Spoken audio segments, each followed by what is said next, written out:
Is BuzzFeed president and COO and a CNBC contributor, joins us at Post 9 today. John, good to have you back. Good to be here. The GE of the internet world? Well, just listening to Josh's segment, right? We're talking about giant robots, and he's talking about YouTube views as a way to try to thread the line between the two efforts. I think it's very hard. I thought about it a lot this weekend. Maybe Google is a conglomerate that's held together by a generalized interest in internet and technology. They've got YouTube, which will do $8 billion next year, which is a media property. They've got Gmail. They've got self-driving cars. Now they've got robots that may or may not do factory automation. Maybe it's the next conglomerate. There have been vanity projects, so to speak, in the past. The self-driving car was called that for a very long time. Right. Do you think this is playing with house money or play money? I don't think it's a vanity project as much as it is kind of a lot of diversification, right? Look at Apple. Apple doesn't have anything to do with their cash. That's equally a problem if you can't put up growth. We're looking at smartphones, which are reaching kind of a near penetration level over the next 5 to 10 years. The company needs other places to invest. I think factory automation seems like a pretty weird thing to say that Google's focused on. I think this is a whole nother class of investment area that the company's going into. Well, David's smiling at me. Well, I think we're a far cry from ITT and Harold Janine here when we talk about conglomerates, long before your time, John, and actually long before mine, too. Yeah.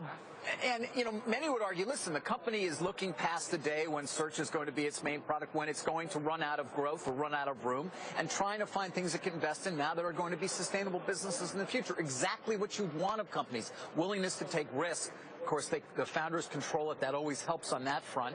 And using a small sliver of their cash. They still generate an enormous amount beyond what they're putting into these companies. Right, but imagine how much they could put these into down the road. Look at a company like GE, which is in all sorts of technology. Energy technology, aerospace technology, healthcare technology. I mean, you can make the argument that Google is doing effectively the same thing with robotics and internet technology. If you're controlling the robots over the internet and they're carrying something for you, it starts to look, there are similarities in a GE, I think. What is interesting, though, is that it's not GE that's making this sort of investment. It's a very rich tech individuals, and that may say something about where we are in society and who's willing to take risks at what point. Well, Simon, it's interesting that you bring up that it's not GE, right? Because GE is now going into more internet-based technology as well. The industrial internet is one of the big things that Immelt is focused on. And are these two companies kind of converging a little bit? Are we going from industrial to internet and internet to industrial? I wouldn't say it's a direct collision course quite yet, but it's somewhere. How about the military, the federal government contracting part of this equation, which has not been until recently part of Google's image, per se? We've gotten very little out of this transaction. I'm surprised there isn't a filing. It must be a very small transaction if that's the case. There is a DoD contract that they have. This was partly funded by DARPA. So now Google, which has had all these issues with the NSA, is now a vendor to the government. And look, these robots do look a little bit scary. Like Big Dog and Wildcat are not the friendliest looking robots. This is all leading towards Skynet. I mean, when these things achieve consciousness, big trouble. Well, they played the Terminator 2 music on Squawk this morning, of course, yeah. Right? But I would go pull up Wildcat. Wildcat actually, once it gets going, runs pretty quickly in loops. It's quite interesting to watch.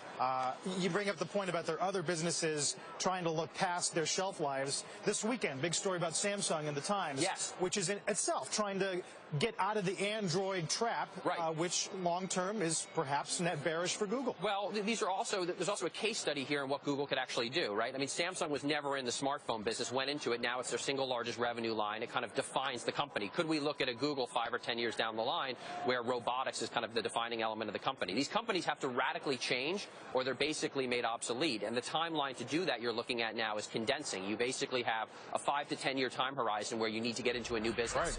Trying to think what a robot could do for BuzzFeed. Oh my God! Oh my God! When we get into that, then we know we really exhausted a lot of media. We've already got a few of those. John, always good to see you. Good to be here, guys. Thank you. John Steinberg joining us.